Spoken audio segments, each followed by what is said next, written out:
जय हिंद। आज की इस वीडियो में बात करेंगे क्लास 10th का जो चैप्टर दिया हुआ है, सेकेंड चैप्टर, उसमें मिरर के बारे में दिया है। समझते हैं पहले मिरर यानी दर्पण क्या होता है। ठीक है ना। देखिए, दर्पण देखा जाए इसके परिभाषा से अगर देखा जाए, परिभाषा कहता है वह चिकनी और चमकीली सतह जो नियमित रूप से अर्थात निश्चित नियमानुसार प्रकाश को परावर्तित करती है, साथ ही जिसकी एक सतह रजतित हो यानी सिल्वराइज्ड हो, उसे दर्पण कहते हैं। अब समझिए, यानी कोई एक कांच का टुकड़ा जो एक साइड से पॉलिश किया हो और दूसरे साइड से उसका परावर्तक सतह हो, ठीक है ना, तो दर्पण कहलाता है। अब जब दर्पण समझ गए, समझते क्या है कि दर्पण कितने प्रकार के होते हैं। दर्पण जो मुख्यतः 3 प्रकार के होते हैं। एक समतल दर्पण होते हैं, एक गोलीय दर्पण होते हैं, एक परवलयिक दर्पण होते हैं। अब देखिए फिर से उसके बाद क्या है कि गोलीय दर्पण को 2 भागों में बांटा गया, एक अवतल दर्पण, एक उत्तल दर्पण। अब समझते क्या है कि समतल दर्पण किसे कहते हैं, ठीक है ना।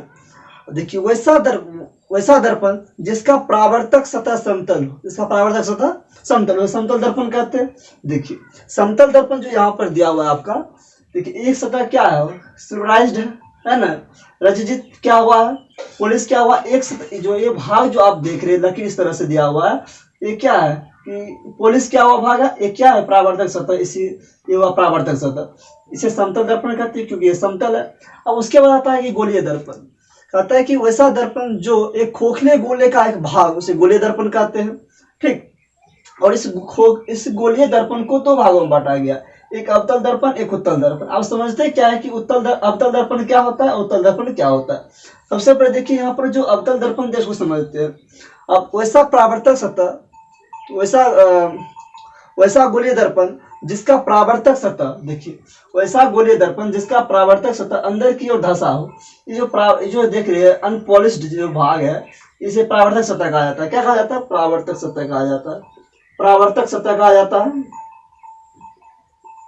ये अंदर की ओर धंसा हुआ है, कहता है वैसा गोलीय दर्पण जिसका परावर्तक सतह अंदर की ओर धंसा हो, उसे क्या कहते हैं, अवतल दर्पण कहते हैं। और बाहर के भाग पॉलिश क्या हुआ है, समझ गए होंगे अवतल दर्पण क्या होता है।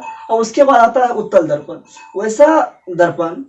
वैसा गोलीय दर्पण जिसका परावर्तक सतह क्या हो, बाहर की ओर उठा हुआ हो, बाहर की ओर निकला हुआ, उसे क्या कहते हैं, उत्तल दर्पण कहते हैं। अब समझते इसको कैसे।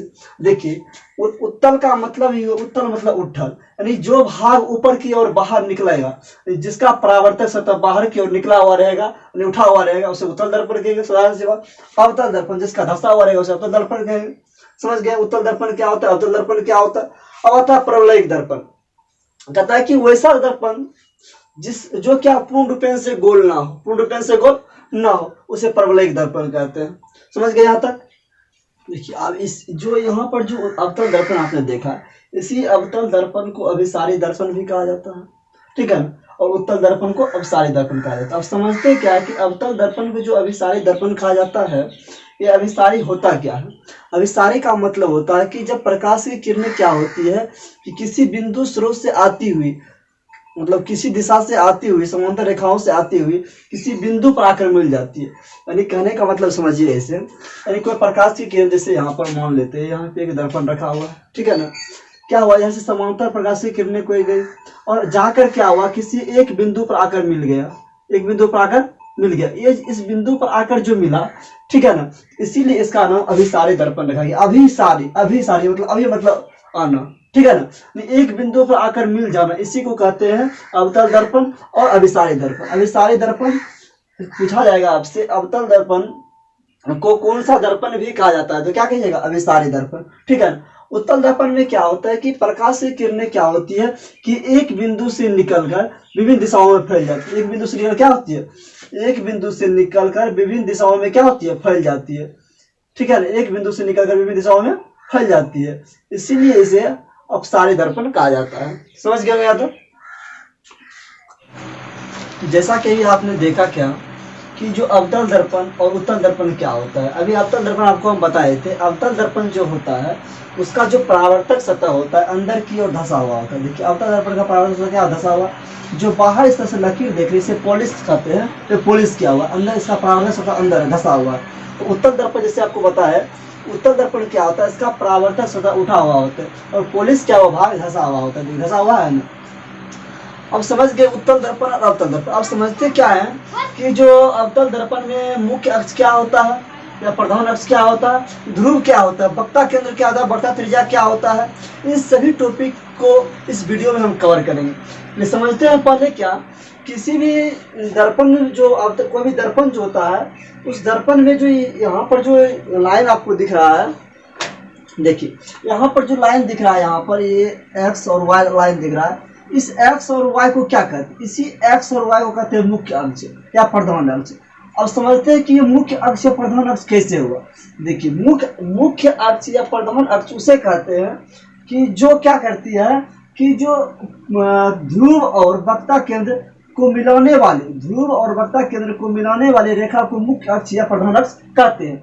अब समझ गए कि मुख्य अक्ष या प्रधान अक्ष क्या होता है। उसके बाद समझते हैं कि ध्रुव क्या होता है या वक्ता केंद्र क्या होता है। किसी भी दर्पण का जो मध्य बिंदु होता है, देखिए दर्पण है एम और एम डैश, इसी दर्पण का जो मध्य बिंदु है, मध्य बिंदु ये है, इसका जो मध्य बिंदु, इसी मध्य बिंदु को ध्रुव कहते हैं। ध्रुव भी समझ गए हम। अब समझते हैं कि वक्ता केंद्र क्या होता है। जब कोई गोलीय दर्पण होता है, उस गोलीय दर्पण के केंद्र को, उस गोलीय दर्पण के केंद्र को क्या कहते हैं, वक्ता केंद्र कहते हैं। तो समझ गए। अब समझते हैं क्या वक्ता त्रिज्या किसे कहते हैं, वक्ता त्रिज्या किसे कहते हैं। देखिए वक्ता केंद्र से और वक्ता केंद्र और ध्रुव को मिलाने वाली रेखा, वक्ता केंद्र सी हो गया और ध्रुव क्या हो गया, पी हो गया। ये दोनों रेखा, ये दोनों केंद्रों को, वक्ता केंद्र और ध्रुव को मिलाने वाली ये जो बीच में रेखा खींची गई है, ठीक है, ये जो रेखा खींची गई है, इसी रेखा को कहा जाता है वक्ता त्रिज्या। वक्ता त्रिज्या को कैपिटल आर से सूचित किया जाता है। यहाँ तक समझ गए। अब ये समझते हैं कि द्वारक क्या होता है। देखिए द्वारक जो होता है, किसी भी दर्पण की चौड़ाई को द्वारक कहते हैं। देखिए ये दर्पण एम है, यहाँ से लेकर यहाँ तक की जो दूरी होगी, ये दर्पण की चौड़ाई है कि नहीं।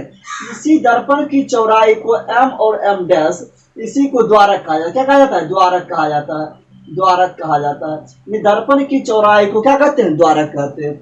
अब देखिए किसी भी अवतल, कोई भी जो अवतल दर्पण होता है, उस अवतल दर्पण में वक्ता केंद्र जो होता है, पूछा जाएगा कि अवतल दर्पण में वक्ता केंद्र कहाँ पर स्थित होता है, तो हम कहेंगे यहाँ पर परावर्तक सतह के सामने। परावर्तक सतह के सामने ही नहीं स्थित है ये जो वक्ता केंद्र, क्या परावर्तक सतह अंदर ही है, क्योंकि जो भाग ये लाइन किया हुआ है इसे क्या कहते हैं, पोलिस क्या भाग, जो पोलिस की उल्टा होगा उसी को परावर्तक सतह कहेंगे।